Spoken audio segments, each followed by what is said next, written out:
Aloha Cupcakes. I'm working with some new equipment, so you might notice some differences in this video. And if you don't, you're not paying attention, and I don't know what to do about you. Just the same, today, we're gonna be working with alpha enamel. And we're gonna use the alpha enamel from Alpha 6. So here, I'm not gonna test this because I've been working with this for a couple of years. All I'm really gonna do is go through how I'm able to make it work. Sound like a good deal? Good, okay, let's do this. So we're going to start with ultramarine, which is a blend between purple and blue. I think that's the best way I could describe it. Some angles it looks very purple, other angles it looks very blue. I do add a couple drops of hardener, and that is just standard when I'm working with alpha. I add a couple drops of hardener. It helps with the consistency in terms of how it dries. Not dry time so much, but a lot of times you some of the blue colors, for example, they tend to have like a flat finish to it. Adding the hardener in there makes it so they're consistently glossy. So that's really my logic to it. It does kind of serve as a little bit of a flow enhancer. And then I add a couple drops of reducer in there just to keep my flow even. I don't put a whole lot into mixing it. I do spend some time mixing it, and then I palette out on the paper after I've had it in the cup. I start paletting in the cup, but what I do is I spread it out on the paper for first few stripes because I want to make sure that I get all the bubbles out. I don't know that the bubbles actually interact or affect anything. I just like the idea that there are no bubbles by the time I'm actually painting. Yeah, after a couple of years, not even after a couple of years, I think with every paint I've ever used, I palette out until the bubbles are gone. I think that's just something I have always done. I don't even know that it actually affects anything. It's just something I do. Now I am using the Alien Deathhawk because I wanted to use something with a very sharp, pointy tip to it. So I do kind of palette out a little extra with this brush, whereas if I was using, say, any of the Mondego brushes, I might just use the cup. It's just this brush, and then the what's the other one? The triple hippie. I tend to have to palette them a little bit more closely just so I can keep that tip sharp. It's something I'm growing used to because I like working with these brushes. They have a little bit more flexibility to it. And then especially when I'm working with these enamels like this, it allows me a little bit more freedom of range of motion by using these ones. So that's all. It's not something that you need to worry about when you're dealing with the paint. It's just what I'm doing with this brush.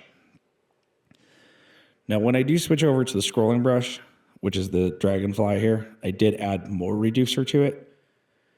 Like intentionally added like a few extra drops of reducer just so I could get these little fine tips coming off of this brush. I think that that's probably normal whenever you're using any scrolling brush though. But I'm getting consistent lines. I'm getting exactly what I'm trying to do here, which is where I'm getting the heavier lines and pulling into the thinner, sharper corners with it. And I'm not getting a lot of pushback or pullback. It's working, but I'm not sure what the terminology for that one is. But I think that's the point, though, is I want to get it to where the paint does what I want it to do. And then as long as it's doing that, I'm pretty much happy with it.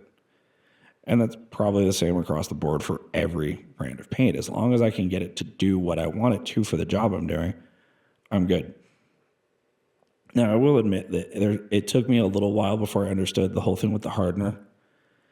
Getting my reducer right took a little bit of work because it's just, you do have to use the correct reducer for this one.